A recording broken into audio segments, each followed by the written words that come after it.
Freestyle the news. This motherfucker's crazy. Let's get it. Hey. Man, fuck all of that king shit. Honeymoon is over, I've been watching all your spins flip. Someone go tell JD Vance to reapply his wingtips. Take his ass to court and then inspected that he fired. Tell him hold on to your LinkedIn. I'm back, bitches. Been a couple years and you pussies barely act different. What economy, motherfucker, all your stocks dipping. Hope the budget passes the way you got the house splitting, like back in 17 when your house didn't. Oh my god, y'all don't even know who you laying off. Ask him back tomorrow but hope to god that you pay enough. Have another kid with a fourth woman you knocking up. You barely even see, you don't even work here, we made it up. Sick as fuck, like it's anniversary COVID. The Pope is sick with pneumonia, my transformation is goated. I'm probably traded my phone in, but where the fuck are the features? You better pick up a center, you want me back in the sneakers. Like, lot of Luigi fans looking to hit some mansions. Body you with hockey and boo the shit out the anthem. Take the military and hold that shit up for ransom. Sack for politics when I thought you hate getting canceled. Where was the culture? Watch you avoid it. Feel the pressure of all of those choices. Smile that shitty grin when you hearing their voices. Quit while you're behind, you got a vibe like PhillyD lawyer. Be more like ASAP attorney and get your name on the boil. I hear Amazon want another bond. We getting new avatar, oldie scoring like Big LeBron. Got my sword ready, what monster do I be swinging on? Trumpets say we cooking you history, say you fucking wrong. I ain't calm, I'm getting active. Put him on blast like a Drake show where he whine about the past and how people react. 2025, they on alternative facts. I'm on that PhillyD vibe, so hand me my fucking plaque and get up. Too soon? Nah, bitch. Not soon enough. Let's get it. Hello. It's me. But I have a haircut now, so I'm better. Hey, thank you guys so much for watching Freestyle the News. If you like what you heard, please start a rival karate dojo after your old rival becomes a car salesman and kind of fixes your car and you feel kind of icky about the whole thing, and then you're trying to relive the glory days, so you get a bunch of students together to learn this really aggressive version of karate, and then your old teacher comes back and then starts teaching them all these toxic traits that he taught you, and then over the course of a few seasons, you and your rival become really, really good friends. You marry your first student's mom, and then afterwards you have this whole huge fight against this weird megalomaniacal billionaire who owns way too fucking much but is apparently obsessed with karate. And then leave a comment on your favorite bar. Slight spoilers. Cobra Kai was gas. That was gas. Listen to me.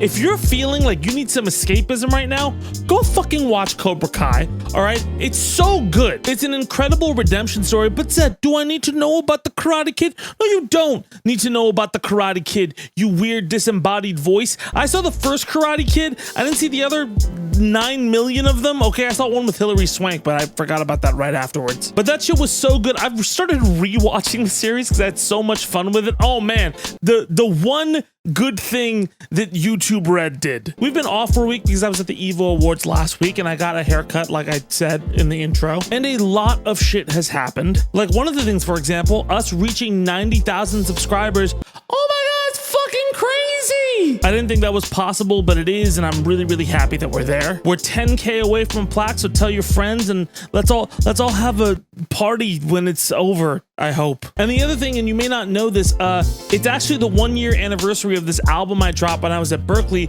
called Los Angeles. And the reason I bring that up is because there was this giant beef that I went viral for back in 2016, and it's kind of, I think, the 8-year anniversary of it, ninth year anniversary of it. I'm fucking, how am I bad at math? I'm Indian. But if you want to know how I sounded back when I was at Berkeley, go listen to Los Angeles. It was fun. I'm working on a new album that's not Evo or FSTN related, and I'm excited to show that to you guys. But anyway, that's enough of that. Let's get into this breakdown, and let's start with the Trump administration. Everybody's favorite car crash brought to life by a witch who you didn't help across the street that one time when she was trying to test you. You fucking asshole. You doomed us. Right off the bat, Trump's week has felt like several months. And while many of the things I said on Zaid Talks are still true, with many of his boldest talking points meaning resistance, it hasn't stopped his particular brand of chaos from ratcheting up further. And look, we already talked about Elon Musk writing on all the walls with crayon and then getting the, hey, actually you don't work here treatment. But shortly after that little tidbit from Trump got a lot of attention, Trump and Musk both pivoted to an interview with Sean Hannity shortly after, trying to affirm, at least front-facing, guys, we're friends. We're so good, okay? But like sometimes he just does this shit, just fucking pisses me off. Again, very emblematic of this administration. They see headlines and conversation topics make headlines, and they want to double down or react to them in a way that stokes the fire a little bit. So they look defiant or strong or in control, you know, all of the performative bullshit. With some damage too. But look, when it comes to speedrunning the news cycle, there was more than just Elon this week. The GOP confirmed KASH, PATEL, RFK, and some of Trump's other controversial nominees to their positions. I will also let you know that KASH Patel passed with a 51-49 vote, with Mitch McConnell voting against him. Listen, this was actually a much closer than expected vote, but he still passed, which isn't great. Also, in terms of cuts, the IRS fired 6,000 employees right before tax season, which seems a little fucking weird. Like, listen, I get the, like, I'm just gonna mash buttons and cut a bunch of shit, but at the same time, wouldn't that hinder you from, because that's how you may. What are you doing? In addition, Trump issued another brazen executive order, this one targeting independent agencies, saying that Trump has control of those independent agencies, which is like almost certainly going to get challenged in court, like very quickly. But even with all that shit that I just told you, which is crazy, okay? There are two big stories that broke right before the weekend that I do want to focus on. The first was Trump's intention to fire the leadership of the US Postal Service and take it over himself. Trump has previously promoted folding the existing US Postal Service into the Department of Commerce, but this move is akin to what he did with the fucking Kennedy Center, where he just destroyed the board and appointed himself as the head. It followed Louis DeJoy stepping down, and I don't need to explain why Donald Trump being in charge of how mail and packages work in the country is a bad fucking idea. But just in case, type in mail-in ballots Donald Trump into Google. I will say though, just to put everything in context, prior to 1970, the post office was under the executive branch until a strike broke out and Nixon signed the Postal Reorganization Act and established the post office as an independent entity. The other decision I want to talk about was a shocker today. It's Friday when I'm recording this, by the way.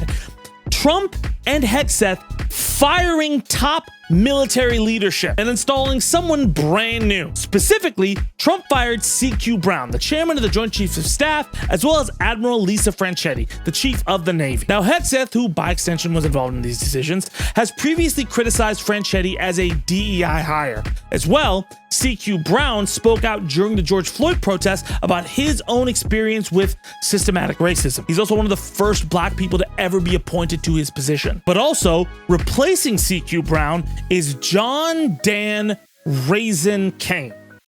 Yes, that is his actual name, Raisin Cain. And I'm not trying to make this political, but just in case we're having this argument, Popeyes is better. It's better. Without the sauce, it's bland, bro.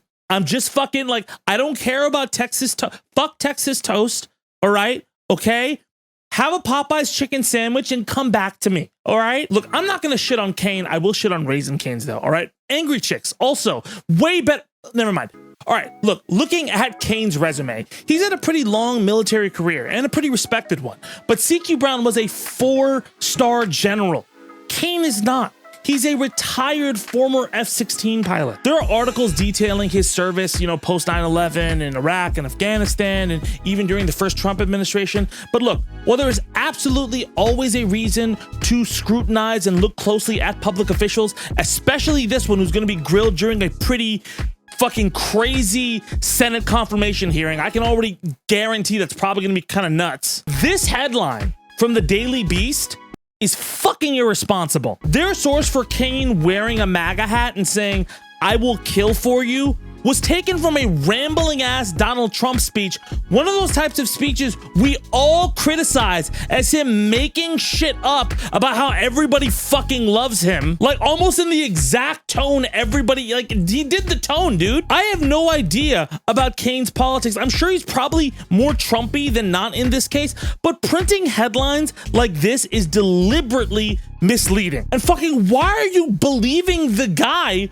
who we say is a liar when he tells stories. Like, what the fuck are you doing? If Kane sucks, we're gonna know he sucks before the hearing, not because of some weird fucking CPAC anecdote. But moving on from that, the other worrying part of all of this was Trump and HEGSETH's intention to try and replace JAG officers. We've talked about JAG officers on this show before and how they are one of the many checks in the chain of command of the military. By the way, we are still on technically the first check. But look, there is a specific process to replace JAG officers, and they're gonna have to go through confirmation hearings, just like the replacement for Brown will. And in the meantime, it's assumed the deputy JAG officers will take over, and obviously the court of public opinion is gonna have its say. Now, that being said, as for what I think about all this, I think that people tend to overreact. I'm just kidding. This is really fucking bad. This is bad. I told you before, I'm not delusional, and I'm not gonna act like, oh my God, everything's fine. Obviously, I should remind you, yeah, there are still other checks going down the chain of command past JAG and past the Joint Chiefs. Hey, so I have a little bit of an addendum for you, and yes, I'm wearing the same shirt the next day. I have to go to the gym. Let's talk a little bit more about JAG real quick. And I think a lot of people are worried specifically about Trump trying to remove those positions because of what I said here. There are multiple departments which he can't fundamentally just gut, right? There are certain top officials that could take anywhere from 2 to 4 years to remove, and certain departments that would take a decade or so more to establish full influence over. One of them is JAG. JAG can empower lower officers to reject unlawful orders from up on high. Also, those lower officers are taught to reject unlawful orders like attacking citizens or unlawfully jailing them. But that's not even counting the ACLU or legal charges. So yes, that still is correct. In order to gain full influence over JAG, like the entire department, that takes a ton of time. It takes weeks to months depending on institutional pushback and how the Senate is feeling at the time and how the public is responding to things to nominate and confirm new Justice Advocate Generals. And the 3 lead JAGs Trump is currently replacing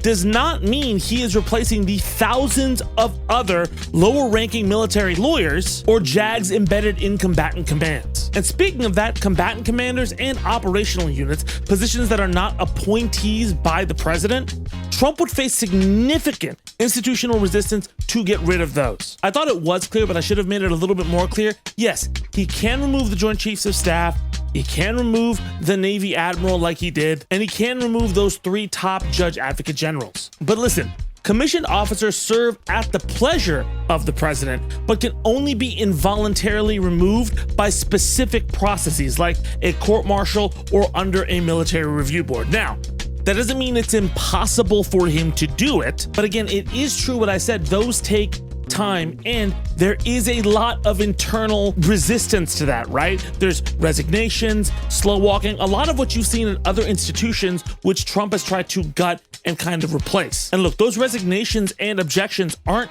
nothing. They make those institutions harder to run, even for helping Trump's agenda overall. That's why you see him currently rehiring people to try to deal with the bird flu or the national parks, which I think I'll mention again at some point. So listen, that segmented chain of command that the military has is meant to deter authoritarian moves like this one. And that doesn't mean that we've dodged the swing entirely, like, oh, it's just a clean miss. When it comes to dealing with institutions like the military and stories like this, the military is not a monolith like you see in movies, right? It's not a few good men with Jack Nicholson just, we follow orders, son, or people die. If you want to see how inaccurate a few good men is to the JAG experience, watch this great Legal Eagle video. It is still a slow walking process, right? There's still nominations, there's still multiple other levers Trump has to go through in order to get rid of these positions, because institutionally, without those procedures, he can't get the kind of compliance he needs for fully partisan orders. And like I said in that video,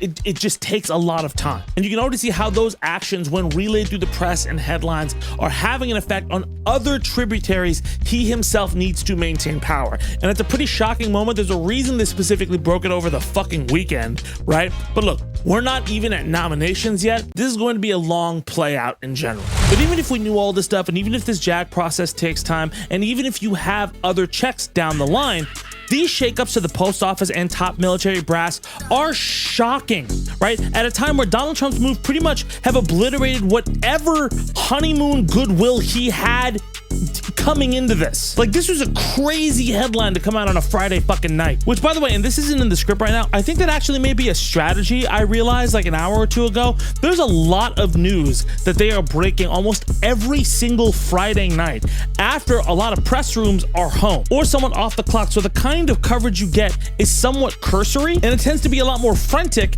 because the news is fucking really frantic. You're breaking this at like, what is it, 8 o'clock PST? What? I should also mention, in the background of all of this, there's a fucking budget battle heating up from the Senate. Earlier this week, the GOP-controlled Senate was trying to allocate and shore up some of the immigration plans for Trump. As ICE has said, it's out of money. And this budget battle is one of the big landmark battles Donald Trump is going to have early on in his second presidency. But after a pretty intense session where the Democrats kept adding fucking amendments to the bill to delay things, good shit on that dissent, the Senate eventually passed the budget bill.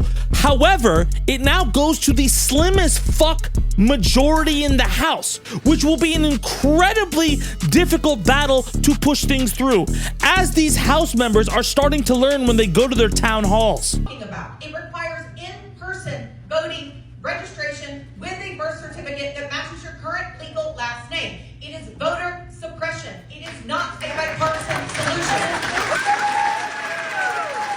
I disagree with you. I don't think it says that.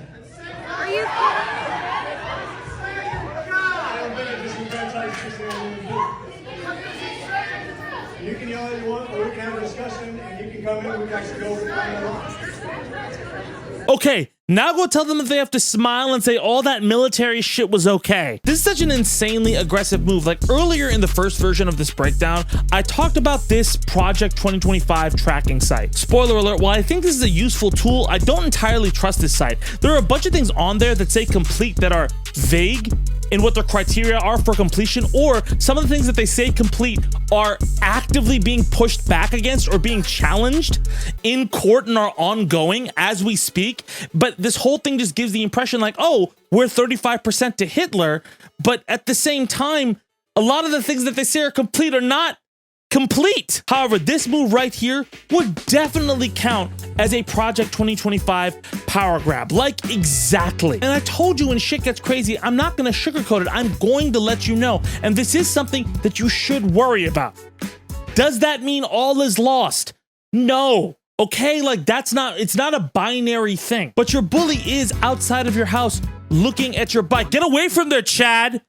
Such a fucking bike. So look, before we go all acceleration this, how can you push back? How can you actively fight this stuff? Number one, those town halls are actually effectively a big deal. I know it sounds performative, but early in Trump v1, videos almost exactly like the one I just showed signaled growing discontent with Trump's strategy. It actually had a substantial effect on making it more difficult for that administration to get its agenda passed and through the gates. The Muslim ban is one example, but here's another one. The American Health Care Act.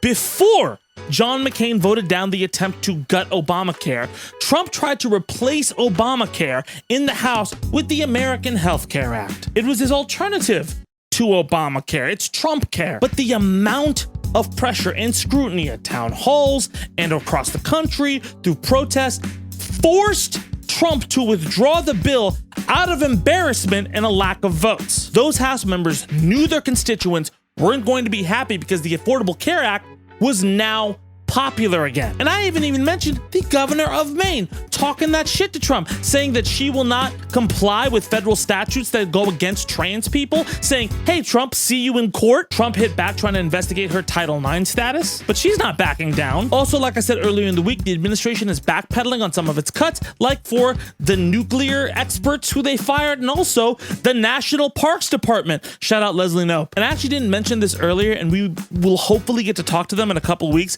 but I actually met a couple sources from the IRS, and they were expecting to get fired earlier that week, but they weren't.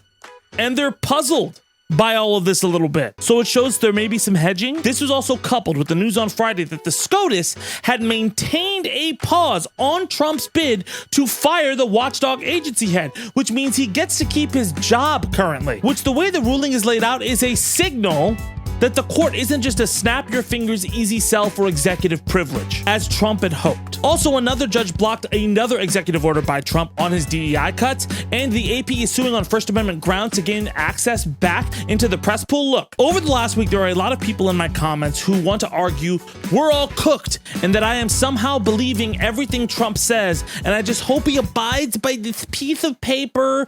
I want to believe that he's gonna, I can't cross the paper line and shit. I'm not fucking saying that. Do you even watch this show? Listen, I don't believe anything Donald Trump says, okay? He's a fucking liar, right? I believe incentives and actions. I believe he talks a lot of shit, and when he moves, he doesn't care about the consequences because he thinks they don't apply to them because he's a rich fucking baby and Roy Cohn was his Obi-Wan Kenobi. But consequences do apply to him. All right, and they hurt him in his last term, and it's happening again. Outside of this news show, yes, I exist outside of it.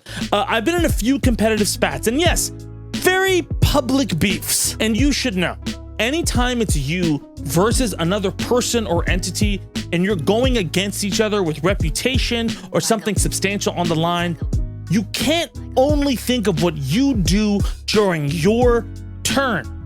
You have to think about how they'll respond to what you do and what position their response will put you in for when you eventually get another turn. If politics is a card game, or it's chess, or it's fucking Street Fighter, and you play your best move that you think is the best and swing for the fences, but that's something they set you up for, you're kind of fucked. Donald Trump is good at the media war, and he is always playing for your reaction in mind. And oftentimes, the media and his opposition are not focused on how he will respond. He's ready for people to say, you can't cross that line, so he'll cross it to look strong. He is good at creating the setup to bait people into what he wants to bait them into. But there are proven strategies to pressure him, even when he has real power. Painting Trump into a corner as some fucking buffoon throwing a tantrum with the power of the White House behind him forces GOP opportunists to use whatever their powers are to temper his authority so they can stay pretty and comfortable. It also forces Trump, if he wants to salvage at least some of that middle base that got him into the White House, to use his political capital to influence headlines until his favorability declines, and all of a sudden his slim House majority seems less like a majority at all. And do not get me wrong, him even taking this step, even if it's step 1 or step 2, by gutting the military top brass, even though there are multiple other chains of command, all of that, it's not even remotely okay. All right, it's not fucking normal. It is obviously a very authoritarian-esque thing to do. I'm not arguing with you, but this stuff is not happening in a vacuum. Okay, it's in the context of everything else. I said before, Trump will get victories. He will do crazier shit. This is crazy. Engage with the process. Call it out. Call your senators, your congressmen. Make it unpopular for people to compromise their uneasiness. And just so we get it out of the way, Donald Trump is not Andrew Jackson. Okay, all right? Andrew Jackson was well known for ignoring an order by the SCOTUS, but it was ignored under a technicality. And since Andrew Jackson and even Lincoln, who ignored the SCOTUS at one point, there have been specific safeguards by the other branches of government because they were really fucking pissed that those things happened, right? They were given more power in their branches to check the executive branch specifically because of those two presidents. But look, even if you disagree with me and you want to write me an essay about how cooked we are, I think it's safe to say that regardless of what level of cooked we're both in the frying pan feeling, we want to get out of the frying pan.